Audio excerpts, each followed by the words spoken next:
મિત્રો વરસાદની સિઝનમાં આવા નાના નાના આંબા તમને ઘણી બધી જગ્યાએ જોવા મળે છે. નાના હતા એટલે આવા આંબા લાવતા, ક્યાંક ગોટલીઓ ચૂસીને ફેંકી દીધેલી હોય એટલે આમાંથી આંબો ઉગે છે. મને ઘર આગળથી એક મળ્યો છે એટલે ઘરના પાછળના ભાગે આપણે ઓંબો વાવી દઈએ. દેશી ભાષામાં કહીએ તો મજા આવે. ચોમાસામાં ઓંબો ઉગાડવાની જે મજા છે ને, હા અને આપણું ઉગાડેલું ઝાડ થાય એટલે ખુશી જેટલી થાય. તમે બી મિત્રો ચોમાસામાં જેટલા બી થાય ને એટલા ઝાડ ઉગાડજો. હું તો નેચર લવર છું જ. કોઈ ઝાડ મારી સામે કાપે તો બી મારો જીવ બળી જાય છે અને હું નથી કાપવા દેતો. અને મિત્રો મારા હાથમાં છે સૌથી બેસ્ટ ઓર્ગેનિક ખાતર માઇકો રાજા. જોરદાર ખાતર છે. આનું રિઝલ્ટ જોરદાર છે, એટલે ઓસમ રિઝલ્ટ છે. અને મારા મિત્ર હરેશભાઈ માળીએ મને આપ્યું હતું કે દેવરાજભાઈ યુઝ કરજો, આનું જોરદાર રિઝલ્ટ મળે છે.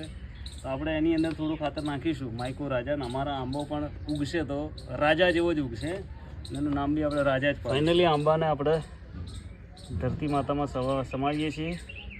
થોડી માટી બીજી નાખી દઈશું અને માઇકો રાજા ખાતર બી નાખી દઈશું, જેથી એને પૂરતું પોષણ મળે. વાડામાં વાવીએ છીએ, શું કરીએ.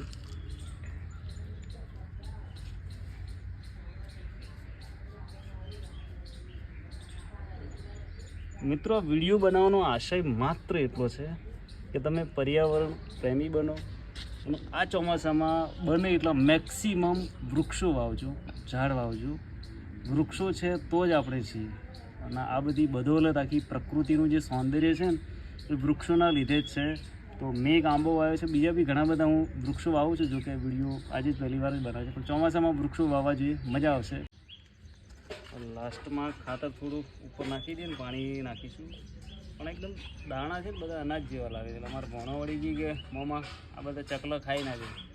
પણ માઇકો અમૃત ખાતરથી વૃદ્ધિ અને વિકાસ સારો થાય છે. એટલે એવું ના થાય કે ચકલા ખાઈને ચકલા સાળા બાજ બની જાય.